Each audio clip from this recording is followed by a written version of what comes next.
So now we're going to do a quick run through of the discussion. And again, whenever you're listening to these discussion videos, you always have to remember a few things. First of all, you're only supposed to be discussing or explaining results or observations that you had. You are not supposed to write down anything that smells or looks like theoretical material. Focus on what you observed and had results for in your reaction. So we can start off here. I just quickly scribbled down some typical observations. One of them is when you first mix the two things together, within the first minute, you really don't see two layers. But quickly, within 2 or 3 minutes, I certainly seen an upper layer that was forming. And over time, that top layer just got bigger. And I think we all know the top layer was very clear.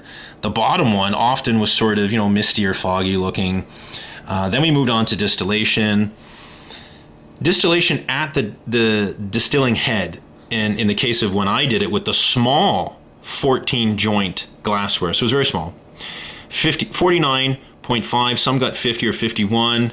The interesting thing is the very first drop, when the first vapor hits it, you see a drop coming over at a low temperature, and then when you're almost done, the last drop, the last temperature was dropping quickly from 49. And then other people who had the larger 24-40 glassware, their distilling temperature was as low as 39 to 43 the whole time. So that's just something that we kind of observed. Now in the discussion, what we can say certainly about this clarity, when you have something shaken up, you often can see a certain amount of air get trapped. And if you shake it really hard, you see larger bubbles when you let it sit. A lot of the tiny bubbles rise to the top and go away. But a lot of that comes down to the surface tension of the liquid. Organic, which is our top, the surface tension is very, very low. And they tend to not entrap gas or form bubbles when you shake them as much. But the liquid layer underneath certainly does. So that's one reason for that to happen. The distillation temperature here, it's pretty obvious. Whenever you do a distilling with a small amount of material, if you have a very large distilling head, you can have a small amount of the vapor sneak over, but the only way you get an accurate temperature reading is when the entire distilling head is brought up to that temperature. And if you have large glassware and a small amount of distilling stuff coming over, you'll never reach that. So it's not very accurate. If you had a small distilling head, this experiment proved that even if you put your hands on it, you can feel that the glassware at the top is matching that distilling head temperature. So that's essentially the reason why we're going to see that, and it makes sense.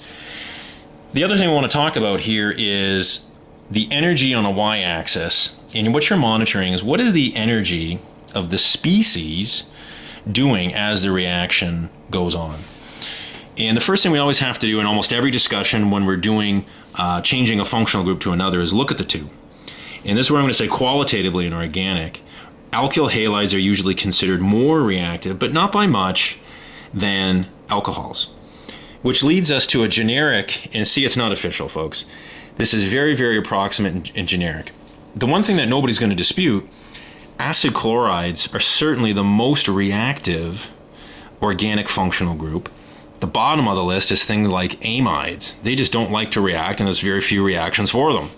When you look at the chapters of all these, all of the molecules that have the largest number of reactions are typically considered more reactive. Alcohols are not considered to be very reactive. In fact, the things that you react with them are quite reactive species themselves.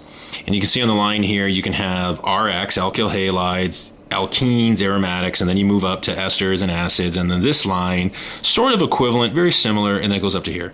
The reason for this ranking is, when you go to fill in this diagram, a lot of books will focus on the organic material. So they'll draw a little line saying, this is my starting material, and this is Mother Nature's bank book of energy of stability. Notice how I put a dotted line just to indicate, we're indicating that our product, the chloride, is likely to be slightly higher in energy, a little more reactive than the starting material. So technically, if you were looking at organic compound only, you're tempted to say, oh, this is an endothermic reaction. But notice how we totally left out the other part of our reaction species, which is HCl. We'll get there in a minute. What we want to isolate here is the mechanism. And this comes straight out of pretty much the book. You draw the arrows, it attacks this, it gets protonated. This is a much better leaving group, which is water. You're left with a intermediate that's supposed to exist there. Then chlorine attacks it. It's called an SN1. There's your product. This diagram will include anything that is a species that is there for a period of time. This is. So actually you have what's called this, it's an actual species that exists. The first step in forming it normally has the highest activation energy. The second step of chlorine coming in has very little activation energy and it goes down to product. So this is an example of the reaction energy diagram. And the other comment here is, arguably, how high is this reaction energy for our reaction today? It's obviously quite low. Many organic reactions require us to reflux it with heat for a while. This reaction, quite frankly, with shaking is done in almost 5 minutes flat. So obviously it's a very reactive, fast reaction and not much activation energy. So why is heat given off? One of the things we're going to talk about here is that the HCl is concentrated, very, very reactive. Mother Nature's bank book sitting up high. So when it falls down to contribute to this one and this one, lots of energy is given off from this very, very reactive species.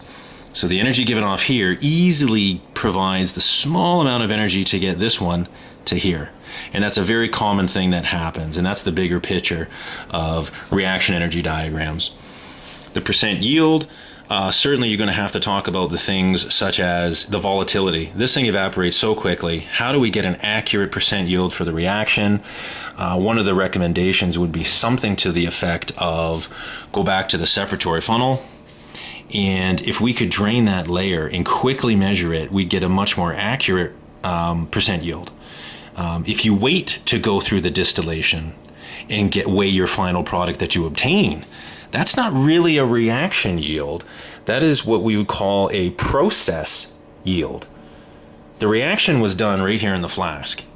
If we could have done a percent yield right there and right away, that would much more accurately reflect what the real percent yield of the reaction was versus putting it through the extra paces of a distillation, which is a process, not a reaction, and losing it to volatility.